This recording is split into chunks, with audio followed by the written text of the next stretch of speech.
take us through the process a little bit, particularly Friday and Saturday in terms of timeline, because there were the reports Right. Friday afternoon that complicated some things, I'm sure. Sure. So just provide a degree of clarity, Sure. because there are people in Georgia who insist that this was Right. done at about 2 o'clock. Right.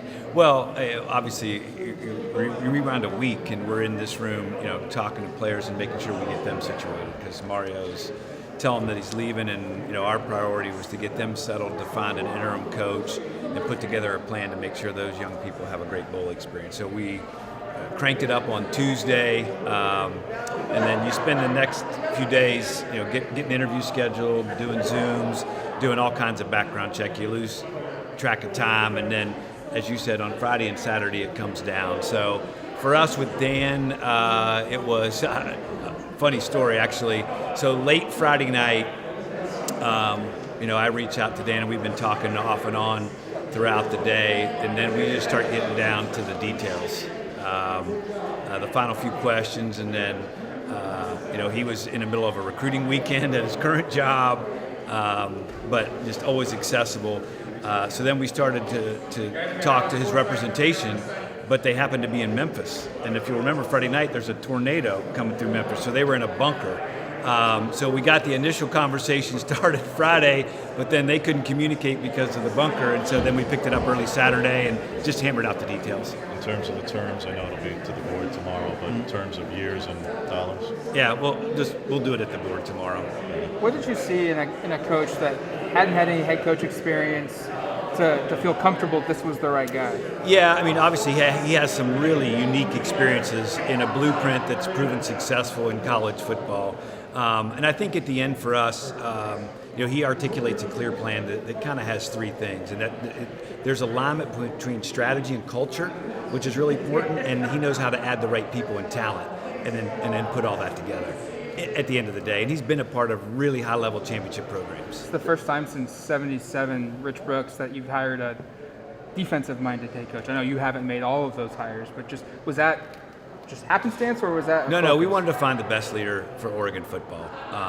And I happen to be a huge fan of Rich Brooks and all that he's accomplished and having worked with him. So that worked out pretty darn good for getting Oregon football on the roll. So listen, Dan knows how all three phases fit together. He knows how to make it all fit and how to make it all work. And he knows how to put the staff, build a recruiting plan. And we're kind of already 4 years into a very similar blueprint.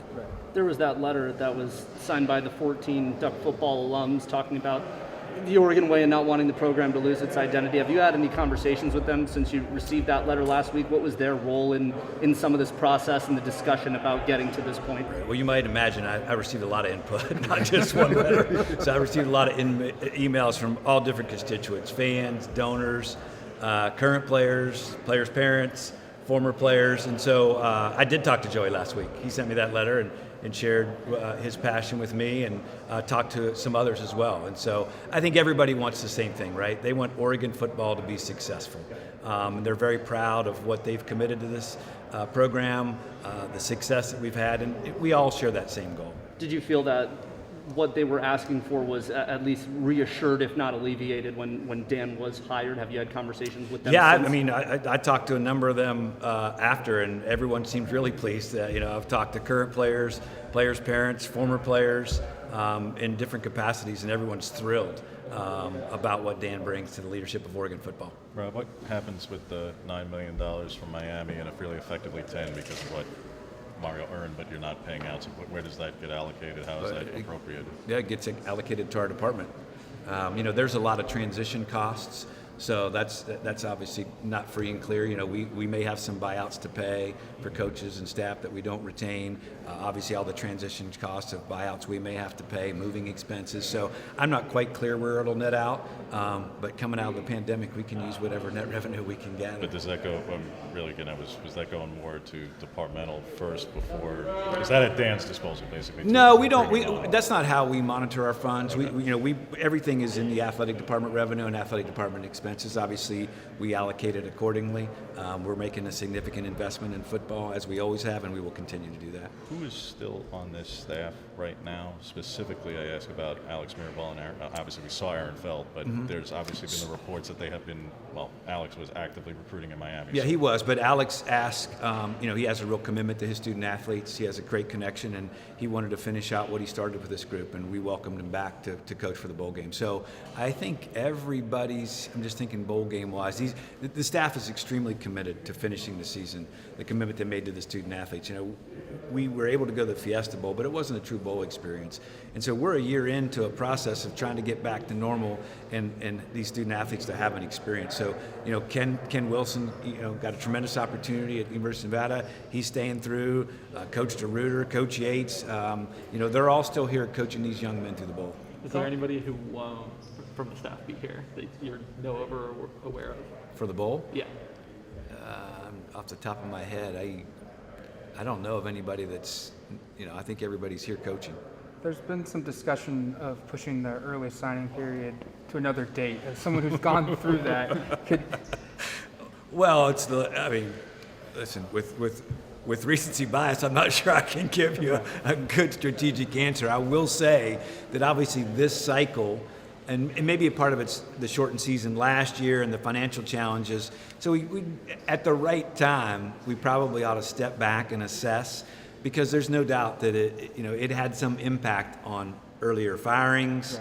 Right. Not only did we were the North Division champs and had a week to prepare for a champ game, and so all this is happening in a very short window, and you lose your last weekend for official visits, and you're right up against signing day. So, it's probably worth a discussion, but we all wanted the early signing period because that's what the prospects wanted. On that topic, Rob, because it's not just that move, it's that move combined with playoff expansion in the future that could bounce things back earlier into December, and then between not just this move but what happened at Notre Dame, do you think that when this all plays out eventually, that institutionally, the things you can control, that the buyout number will now become significantly higher in the pre-December period because of, you don't want people leaving before playoff, you don't want them leaving before a February signing period, you don't want the chaos. If you could move this to the AFCA January window in 2025, this would be up. I don't want to speculate. Again, I think you guys are right on. It's, this cycle has been unique, and I think everybody will step back and take a look at that. Our buyout didn't change until mid to late January, so it didn't impact that at all. And, we've seen around the country, there are some programs that aren't even blinking at that. So, but I do think with, everything that's transpired, and again, it might just be unique because there really was no cycle out of the pandemic. There are just a lot of factors that you try to step back and try to assess. What did you tell the recruits, if you spoke to them at all, that were committed to this program? Is it take time, wait until we hire a head coach? Or? Well, that's for the recruiting staff and the coaches. I mean, really what I would say to any recruit is, this is a great institution with incredible student-athlete support. Your experience here is going to be at the center of every single decision we make. And so that's the message that we relay. I mean, obviously, style of play and coach is an important piece in that, but our priorities and our values aren't going to change one bit, no matter who the leader is of the football program. Was Dan your first formal offer that you sent out to be the head coach at Oregon, or were there other people that got offers before him? Well, you got to understand how this process works. I mean, you go down parallel paths often, and there's a lot of fluid conversation going back and forth, and some of these conversations, when you get to a next level of interest, might include, hey, what does the buyout look like? What do the resources look like for me to be successful? We have very, very high expectations here, and that scares some people away.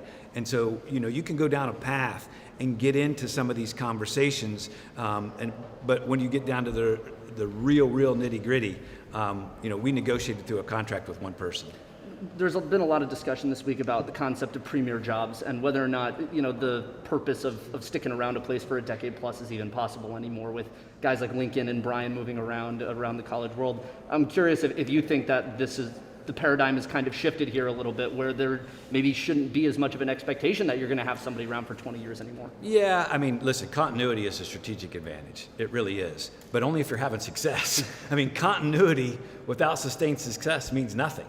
So, at the end of the day, if you're having great success and you can retain everybody, that's outstanding. But if you look across the country, there's very few programs that do that. So our focus is really back to the process, making sure that we have everything we can do to support our student athletes and compete at the highest level, and then be ready for whatever happens in the market.